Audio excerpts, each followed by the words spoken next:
And I will wait for my Facebook to settle down. Good morning, everyone, and good evening, wherever my other audience is joining in from. And how are you guys doing? I'm just waiting for my Facebook to load.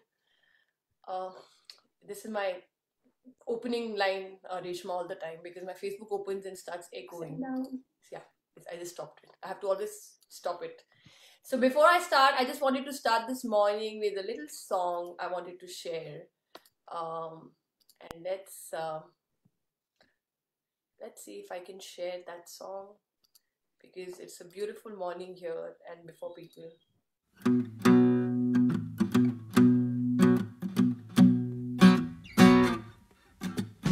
don't forget the little things in life that make you happy. Yeah. Don't forget the little things in life that make you smile. Oh, cast your cares aside and think about the things that make you smile.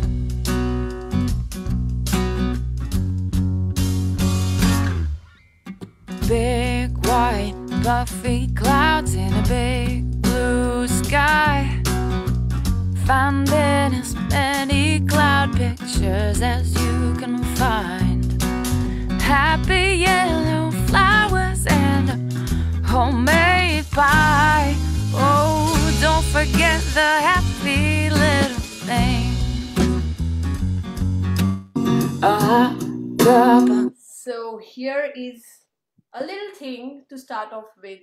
I wanted to really sing it loudly, but I didn't know if the voice will go across. I was not singing, but the song is beautiful. It's longer. It's a 5-minute song, but it's just a reminder to all my moms to not to forget to celebrate themselves with little things that they do. And we have a very positive person joining us today. That's why I wanted to start in a different way with a little song about being happy with little things around us. Welcome, Reshma ji. This is a pleasure to have you here. And I mean, I had a beautiful conversation with her, and I'm really looking forward to this interview ahead. Reshma ji, please go ahead and introduce yourself to the audience, your journey till here, and then we'll go ahead. Thank you, Shikha. First of all, that song was lovely. It just lifted up the spirits of everybody who must have heard that song. And it actually says everything about all of us, I'm sure. Yeah, we do bring about happiness and smiles. That's what we do without us knowing that we do that. Yeah, first of all, thank you, Shikha, for giving me this opportunity. And I read the stories of the other moms that you have done, and it's an amazing journey. And it's so inspirational to hear them about their journeys, and you are doing an awesome job. It's going to be an inspiration to many around us. So about me, I'm Dr. Reshma. I'm a 48 years old mom. I have a single child who is 22, who is soon to be a doctor, who will be joining my noble profession. He's in the last year of MBBS studying in Mumbai. And about me, I am basically a gynecologist by profession, studied from one of the elite colleges of Mumbai, that is State GS Medical College and KEM Hospital. And after I did my gynecology, I got married and I started a new venture of my life. I shifted from a metro city like Mumbai to a smaller city called Kolhapur to pursue my dreams with my husband, to do rural practice, because that is what we realized was a need of the time to reach the masses. So we came to a new town unknown to us and we started our practice. Therein, my husband is a cancer surgeon. We realized that there is a need to actually give more of cancer treatment and make the facilities available at 2-tier cities, 3-tier cities. Because long back in 1999, these patients were not able to take treatment because they had to go to bigger cities. So we started a small venture out there in 1999, which was a very difficult decision for me at that time, but which I took was to give up my practice of of gynecology and join hands with my husband to start a cancer center over there. I'm specifically stressing on this because as a woman, this decision I think many people have, many women have to do in their lives, to give up a lot of things for a bigger picture, especially after they get married, maybe after they have a child. There are many decisions that you take in your life which you have never dreamt when you're studying or when you start your career. So that was one of the decisions which I took. And I'm happy that I took. Many might not be happy. Many might, in people, it might not work out well. And then there's that thing in your mind. I think it is a guilt, or maybe it's some feeling in your mind that, oh, why did I do this? And then maybe it's too late for them to revert back their decision. But that is something I would really like to talk to Shikha in details later on about this thing, that this is a decision that many women in their primary age of career take for any reason. Most probably it is because of their husband's job or maybe anything else. But I was lucky, I took a decision, and now we have a huge cancer institute that we are running with me as an administrator in charge, as the executive director of that organization. And we are serving thousands and thousands of people. Basically, this decision of mine, the output is serving the people, is on the same direction as what I would have done as a doctor itself. But if I would have had to change this decision for some other major thing, which was not in lieu with my my profession or my aims, it would have been a little disastrous, I think. But I think everything, we have Francis here, we have Kirtana here, and Francis just said how brave of you to do that. Kirtana has just said such a refreshing music. Love both of us dancing. She was just loving that. So we will have more people joining in and commenting. But the thing is that, all the decisions that in life happen, at some point in time, it looks like as if we are getting torn apart between this or that. But eventually, it all falls in place because, I always tell people that a lot of clues are thrown on our way. It just depends on what we think is a clue that we should pick up and read. And then we start our path. And once we start, I think somebody like you have already, trusted it and picked up clues after clues and reached today with 1,000 beds of cancer, cancer patient beds in your center. And from a small decision, you've reached out to such a big decision and heading such a big cancer institute. That's commendable. And that's absolutely something to be celebrated, because that's what all of us mums also keep getting stuck at. Should we take it? Will it be worth it? Will it be worth it to do this? Will it help people? Will it not help people? But some of us can take that decision and pick up the clue, read it, and say, okay, it's tough. We are getting torn. We are totally down on our knees with this decision. But the heart is saying that this is the right thing to do. And then you keep moving forward. And that's what I was talking to you yesterday about, the celebration, about the fact that we all need to celebrate, because as mothers, we are always torn apart. This or that. Should I do the family? Should I not do? Should I join the family? Should I not? Should I do this? Should I not? My child is left back home. Like just right now, we got delayed by this interview only because I was just like, my younger one was not settling in. I had to get him, settle him up, down. It took us 20-25 minutes just to settle him down because of his separation anxiety. So I would, and you asked me, should we postpone this? And I said, no, we will not. We might get delayed, but we won't postpone, because this is what I'm trying to say, that things will figure it all out without we getting torn apart, And that's the beautiful thing, that you, in spite of being torn to take this, your profession, which was looking very lucrative to you, and this thing which had not even started, but look at where this is reached. Look at how many people love you, how many people have showered only love for you, and so many blessings. So, you've moved, let's hear that story also. I think that story is beautiful. We were just telling me, because I'm a very visual person, of you standing at a bus stand and deciding that should. Actually, it started with when we were just about to my husband was my boyfriend for 6 years before I got married. Like at the age of 18, I started going around with him. He was my senior, and he finished his onco surgery from Tata Memorial Hospital. And it was a time when we were about to start our journey. like we were to get married when some time, and it was all said that I should be doing my gynec practice and we'll be working somewhere.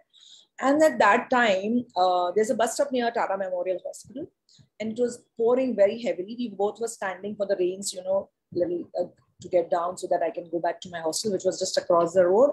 So there we saw a lady.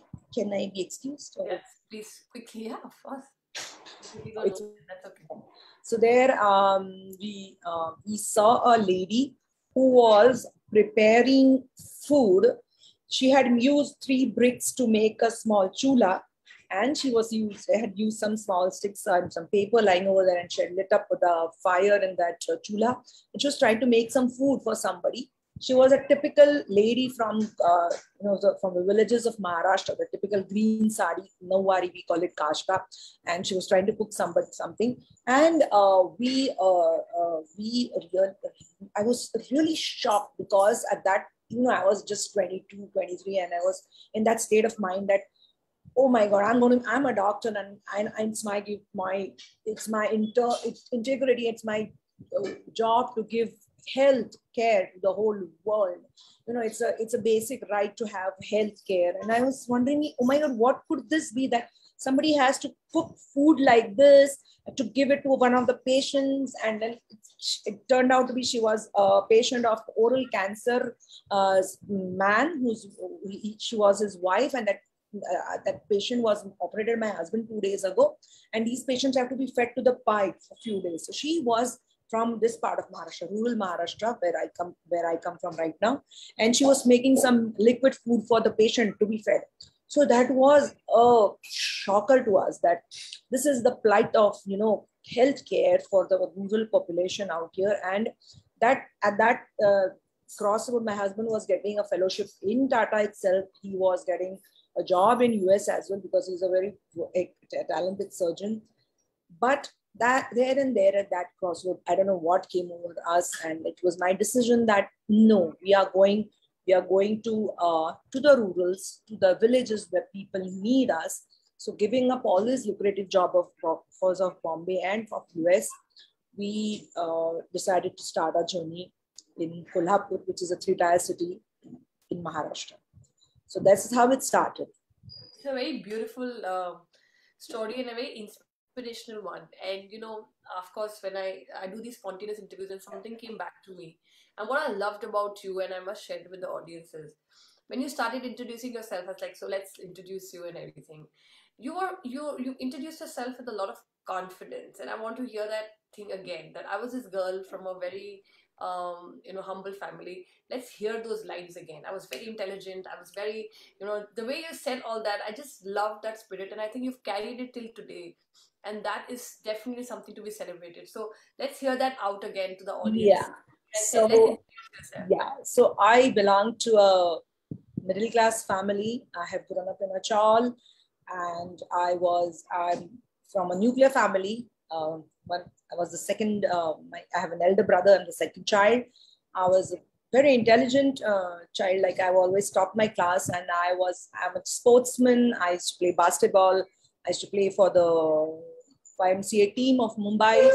And I used to feel that there is no end to what you can achieve in your life. It was like, I never had any restrictions physically or mentally to anything that comes to you. I think it is that spirit which is very important for you to take across in your whole life. Because never in my life I have felt that there's no solution to a problem.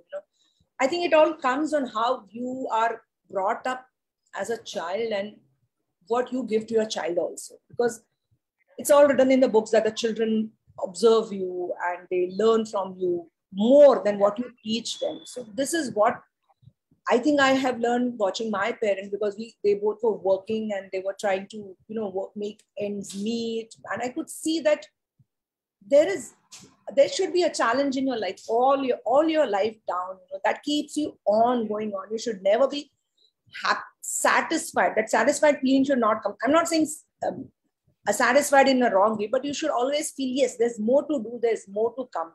So this is what I was grown up with, and this is what I accepted this is what it is, which has helped us grow because there was innumerable problems when we came to a three-tier city, right from getting the right people, the attitude of the people and everything. But because of maybe my nature of not settling down for something less than what I want has maybe got me where I am. This is beautiful, because I think everything comes from our core, and before doing that we have all our pillars here. Actually, I just realized in the comment we have Melanie, we have Francis, we have Kirtana, we have Kavita, who's our pillar, and we have Debbie. These five pillars, I must say, is supporting this whole movement, to bring the light here, to support me, totally trusting this whole book. So here's just a thank you to them for Hi, showing up. everybody. And just and if I'm looking out, I'm actually looking at the comments, so just don't worry, I'm actually looking at the comments when I'm listening to you. But to take it from here, what what I was about to ask you was that when I heard, let's go back, like let's not hear Reshma today, who's an achieved, like she's already achieved everything. Let's talk about Reshma, who was this girl who always who is still introducing herself. I was intelligent, I was achiever, I was this, I was that. And I think that comes from your parenting for sure, you know. So let's go a step back to your mother. Like, what is it that she did right to put this confidence? What do you think? Like, you've crossed the journey of a mother yourself. You've, of course, are much ahead. You're not the little girl. But what do you remember did she do right? How was she showing up that gave you this confidence that showing up is the only thing, and showing up positively is the only thing? So can you repeat again? I couldn't get you. I'm saying that let's go back and understand that this Reshma, who's an 18-year-old Reshma, who's so confident, who's achieving, who thinks she can do anything. How was her mother? How was her mother showing up every single day? What do you remember of your mother showing up every single day, that this confidence has passed to you today, and that you're proud My of mom is an amazing woman, and now that I'm discussing her with you, I realize that I think I've got everything from her. Like, I never have given a thought about it so much, but she also has gone through a lot of hardships, and hers was a love marriage. She comes from a very affluent family, and she married my dad, who had just come from the village, and they met in the college. And the journey of hers from a good affluent family to start her own family with just maybe 3-4 utensils, and then staying in the chawl, and then she wanted everything that she wanted to be in me, probably. So right from day one, she had given us freedom for everything, like how you're taking care of your child. That is how she used to take care of me. She used to see to that we are on our own. When she used to do her work, she used to work. She was a teacher. So maybe the discipline, the urge to study, and maybe to accomplish and get what you want has come from her. And I remember when I was in my 3rd standard, she had told me once that she missed her medicine seat just by 1 mark because of some technical hitches in the dissection that she was doing. So I got a message subtly in my mind that I should be a doctor to fulfill her wish.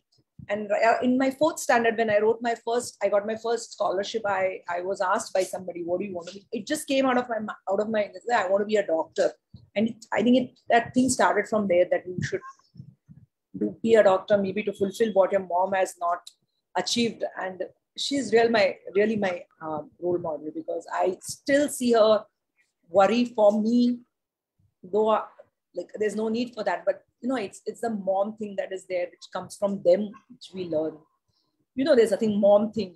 I'm sure everybody knows what I'm referring to. Of course, we all moms know that.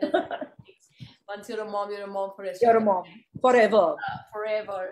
And but the beautiful why suddenly this question popped up, and I this is the first time I'm asking somebody, because I've actually met many mothers, but I saw a very confident 18-year-old in your conversation, even living till today, in spite of all ups and downs.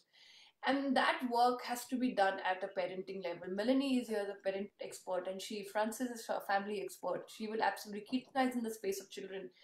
They will all agree to this, that like that's why I wanted to ask, and that's what I'm trying to figure out. Like this whole book is trying to figure out then what do we have to actually do right to keep showing up, to keep creating this, so the ripple effect that happens on our children happens the way it's happened with you. The confidence doesn't shatter. No matter what happens, the confidence doesn't shatter. Um, you can still think that you can achieve everything. And you know what? Like you just said that it was in my head at the grade three that she wanted to be a doctor, and it is so it's becoming very, very clear that our parents, our mothers, what they're doing, it comes down to us consciously, subconsciously. Every single programming is happening. And so for you, it was all positive, vice versa. If we as moms do not stop this self negative talk, it is going to pass on and manifest itself in many ways in our children's lives in the future, right? And that's why I stood up with this book. And I wanted like my children to never feel that I did catch myself. I'm guilty of catching myself to say that, since I have kids, my photography career is a little gone down. No, because I took a decision. I would keep giving explanations that, I really need to take care of them. I want to be with them, etc. But there was always at the back of the mind that, I wish I could also do what I was doing, because I was at the peak of my career when I had my first child. And then I realized when before this project that I can't do this. I cannot send this out in their lives by saying that they are the reason for my fall.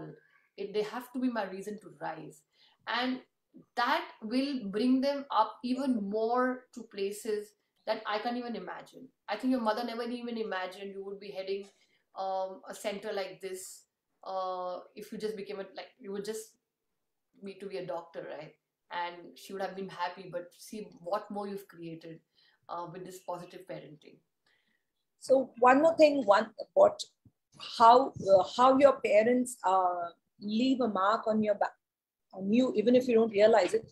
When I had my child, I had a obstetric complication, and I had to get my uterus removed when I had my child. So I went through a lot of illness and a lot of problems after I delivered. And even my son was not well. He was having lactational failure. I had lactational failure, so he was on toffee. He used to fall ill. So when I came to stay with my in-laws after my delivery, till that time I was in the hostel. And when I came there was a cultural shock, to coming and staying in a conservative family and coming with a child who was sick and who I myself was not sick. So it was almost 2 years that I was not working. I was at home, and it was almost accepted by everybody around that I'll be at home, because that was a role that was, nicely adjusted around me as a mother, me as a daughter-in-law, me as a wife of a working husband. And, if at that moment, that thing that was there in me, no, I have to step out. No, this is not what I'm meant to be. I think it would have just continued, because we ourselves are comfortable in the role of being a mother. And we think that, I think many women feel that it is unjust to leave a child home alone. No, let him grow a little bit. No, let him reach first standard. No, but it never ends. So women need to understand that being a mother is not an exclusive job. We are made in such a way that we can be a mother and a working woman and a good wife and good everything. I think it's just, that's why the universe has been made like that. We have been given the responsibility of being a mother, because that is not the only role that we can play alone. We can actually be a mother.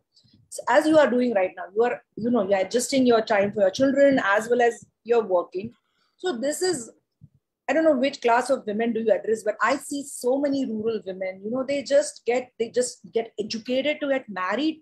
And once they are married, once they have child, they finish that is all their education plays, the role that the education plays. But that is a very wrong thing, because from a different angle, when I see wives of cancer patients, and if something goes wrong with that patient, if that woman is not self-empowered, I'm not saying self-empowered, it means she's doing a job, but she should be self-empowered mentally, that she should understand that, yes, I can do something for my family if my husband is no more. So that thing is to be there in your mind, which can come only with good parenting. Yes. It's what I really... I feel it's also, I think situation in India, specifically talking about India, I think Melanie and Francis probably can put. I think rural women are still in charge, of their lives, because they hang their children and they go to farms and they work in the farms and they put their children aside. They work, their children are playing, they take the children. I mean, there's a friend of mine he used to just, he's no more. We lost him, unfortunately, just 2 years back. But he used to be very foresty kind of a guy. He was in the merchant navy, and he used to always tell me, what are you girls always crying about? Women in rural go, they deliver their children in the farm, they pack them up, and they get them back, and after 5 days they're back on work. So I think the really rural women actually are very like the empowered that you're talking about.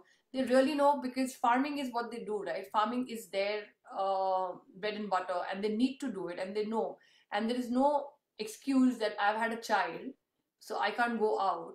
They're back on work, like 15 days, 20 days, they're back in work, they're in the fields, they're working. It's a step up, and where I think suddenly we get lost. And it's the small cities where suddenly I think everything I see has become more ancient, and women are feeling more, shut down with things. And I don't know why that reason. It just came to me because I'm a photographer, and I really, really admire them. My God, in the tea gardens, the kids are sleeping behind, they're tied up. And I tried to do that, honestly, I'm telling you. When my first one was there, first of all, I just couldn't tie him around me. I just couldn't. I was just like, I can work in the kitchen with him. And I just couldn't tie him with the confidence, because I always lost that confidence. Second one, COVID hit, and we had no helps, of course. And he was 4 months old. Then I had this again thing, and I said, okay, let me just tie him again. So many rural women do it. I really get inspired by rural women a lot of times. I'm like, he's 4 months old, it's okay, I can still cook, and I can still wash, and I can still do it, and I can teach him, and he can be right here.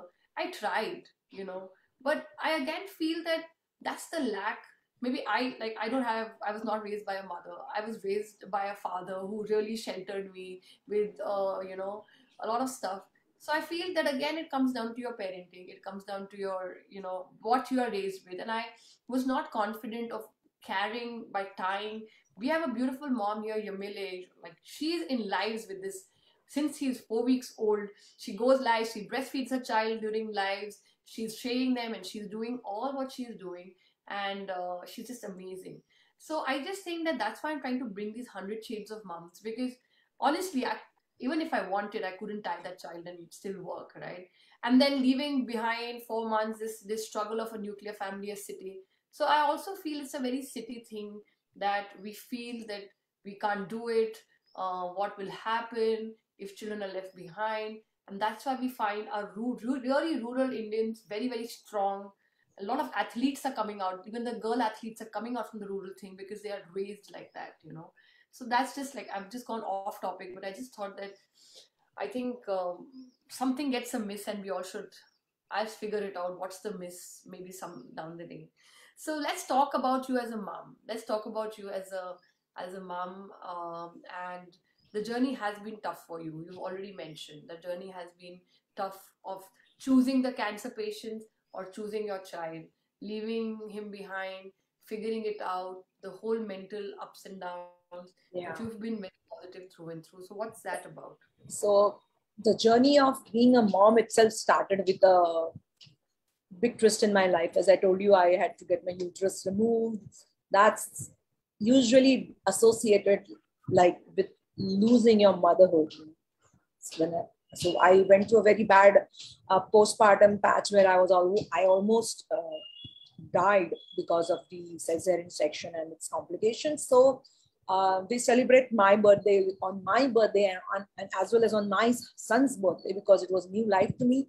So my child was always special to me. Everybody's, but for me, he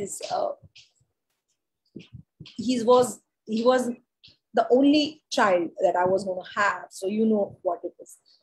So it started with a lot of ups and downs, with a lot of health issues for both of us, which took us 2 years to settle down. I went through a lot of problems postpartum, and he also. But as he started growing, I experienced so many things which I had never experienced. I think every mom goes through that. But there are some things that, like, you never know unless you become a mom, like he, I don't know what that feeling is, but if he is ill, even you are ill. He is happy, you are happy. I mean, that is, I don't know how that connects, especially when you start experiencing those feelings for the first time. So that those were the awesome days where I was at home with him and I was sharing everything with him. But then came a time then when I realized that no, he has to be away now. The thing that bond has to little, get a little slimmer, because without that, none of us are going to be happy growing up. It was a very difficult decision. It took me 3 to 4 years to realize that I'll have to keep him away from me for some time, or maybe some more time, so that I can give justice to my job. Because it was at that time we were going for the real construction of the 100-bedded hospital. And at a time when he was 6 years old, a decision was taken, maybe at my wish, against my wish, whatever the circumstances was, that I had to keep him with my in-laws, where I couldn't stay with him. And so from the age of maybe 8 years, he was not staying with me. Every time I used to be in the hospital taking care of a pediatric patient, I used to miss him. And every time I used to see such a patient not doing well, I used to think I am blessed to have a normal child. I'll tell you an example. In 10th standard, my son got 95%. I was very happy he got into the best of the colleges. When he gave his 12th and when he got his NEET, I come from GS Medical College, which is that #1 college in India, after, you may say after AIMS. So he couldn't get into that college. He got into the #3 college of Mumbai. And I was really upset, because me and my husband are alumni of KKM hospital, and we wanted him to be there. But at that time I was treating a patient. If you have 2 minutes, I'll tell you the story of the patient. He was same my son's age, 18 years old, and he was a football player. He comes from very absolutely remotest part of Karnataka, somewhere near Nipani. So he was a football player, and he used to come to our hospital with his grandfather. He used to speak bare in Hindi and little of English, and his grandfather was speaking Kannada. So his whatever conversation used to go through the patient. So he had a cancer of the leg, and he was undergoing treatment, chemotherapy. At one stage it came when we couldn't give him anything, and that stage had come that we had to do amputation of his leg. And he had my phone number. He used to be on the WhatsApp with me.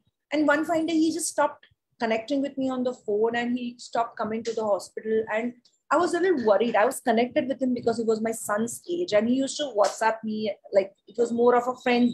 He was like, I was a friend to him. So one day I just sent one of my executive officer to his home to find out what's happening with him. And we met his grandfather, and his grandfather said that he doesn't stay with me. He's just gone off somewhere. We tried to find him, and one of my other patients got hold of him and asked him. He said, I'm not educated. I love to play football, and football is my life. And if my leg is going to be amputated, what will I do with my life? Why should I live?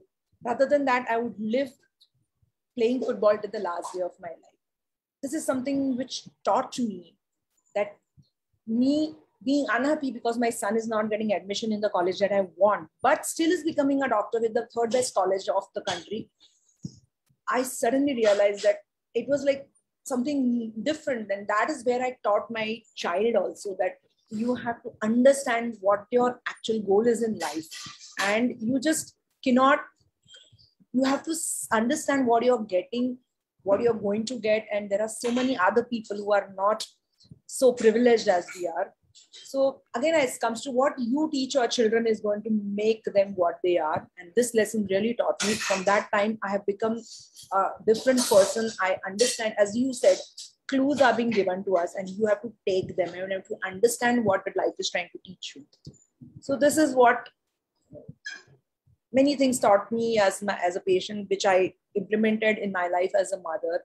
I've always of the principle which I've taught my son also, that nobody is better than the other. It's very important for children of affluent families to understand that, because nowadays we are seeing that very badly. So since I come from a very normal family into a better family now, I know what the journey is and it's not so easy. So this has grounded my child, that yes, we are all same, and you should not carry it across or show it off in any way. Wow. I like that child's story for sure. I mean, and we didn't even insist that he should undergo amputation. We told him, live your life as you want to.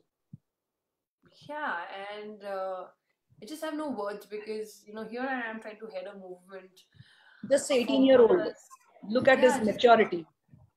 I just don't have words because this is what I'm trying to tell moms, that I know a lot of moms have gone through a lot. It happens a lot, but standing up is the only next, option that we have. Like just standing up and coming back is the only next option. And it's interesting that a camera has made me realize this, that through a camera I'm realizing this, that moms try to avoid pictures, they try to not want to take the pictures, they want to run away, they want to hide, they want to give excuses. I keep telling all my moms that I know I'm pushing them for give me your self-portraits, give me your stories, and I know it's not, whether all moms who are here agree with me, who've already been interviewed or not, it's that resistance that keeps coming to us and saying, let's do it tomorrow, let's do it day after, let's forget it, I don't think so, I've got the perfect picture, I don't think so, this is my story, I would want to put something. There is work, but just to go out and first submit is the first action to take. That we've done it, we might change it, we've done it, here it is, it's a story, it's a this thing, and now something better has come, so we go back and we do it.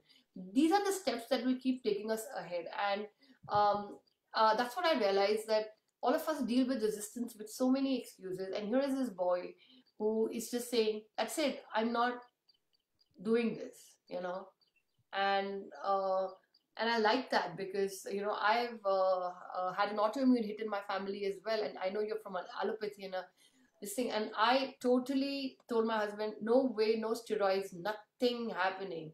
We are going to dive into if anybody knows my story, knows that I flung from class 1 to class 10 continuously. So my ability to actually do anything amazing in terms of studies was not there.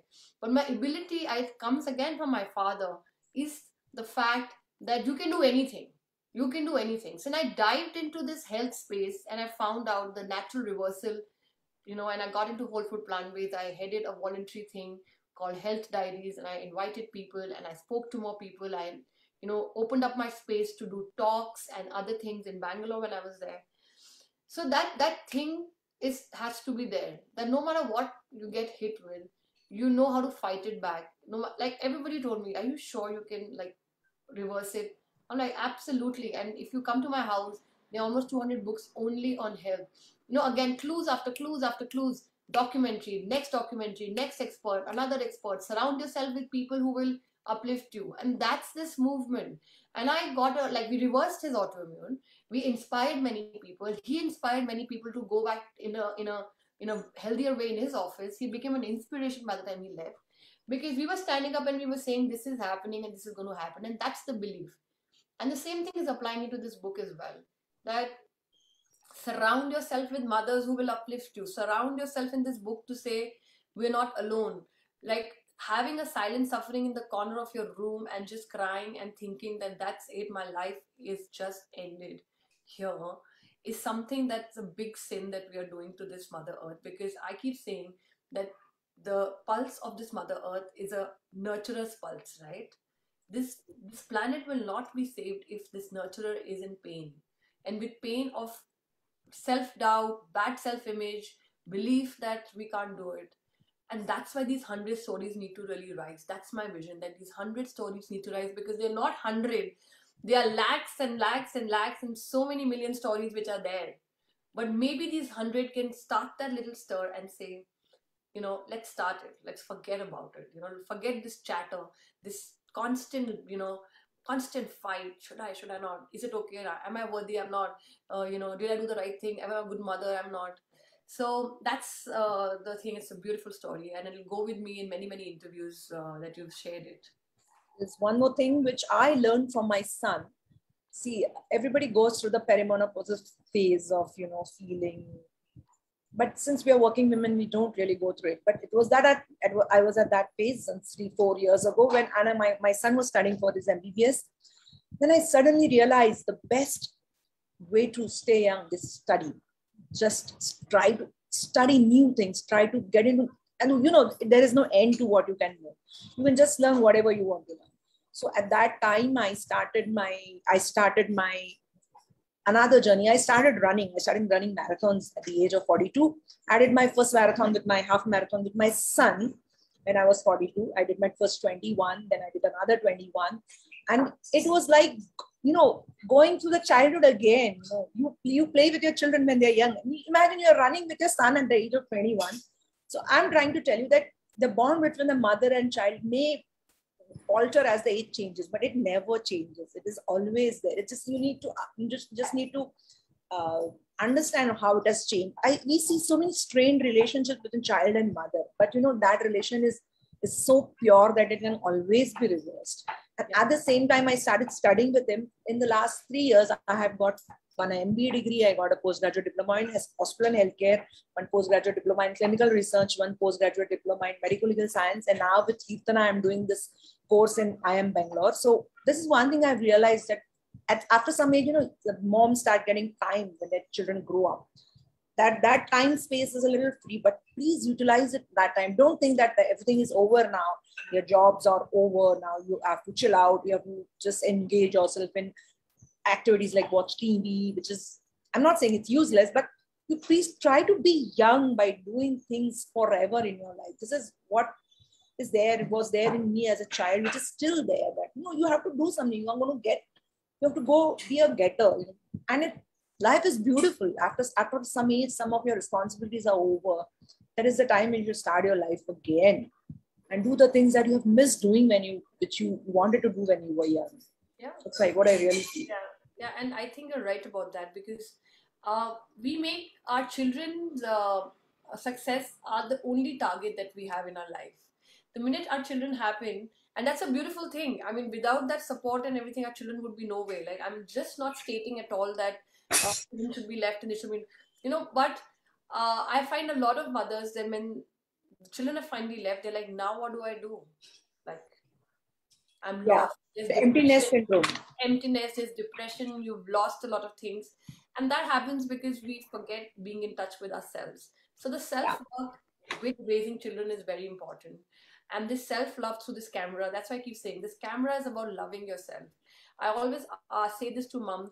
I am like, a lot of moms say that it's just pictures, right? And I always say this in my interviews. What if I actually, and I've proven this with my work, like anybody who's here, who's been shot with my camera, and I'm very proudly, like you said, I was intelligent, I'm a beautiful photographer, and people have always got uplifted. They know that I can give them a very beautiful picture. And when I give that picture, the first thing they do is they share it, they put it up, they do everything. They don't want to hide, they want to put it. Nobody has ever torn the picture that I've given it to them, because they're looking so gorgeous. Not because I'm a great photographer, because I see that light in them.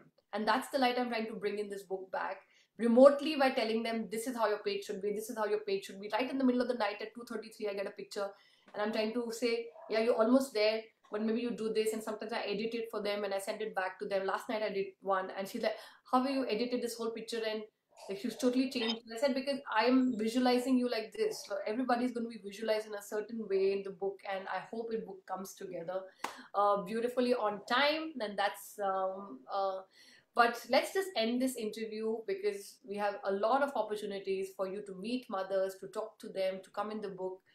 So we will continue this chat, and it's an absolute honor to meet you today, Dr. Reshma. And what's your dream? That's how we end our interview, because this book is called 100 Self-Portraits, 100 Dreams.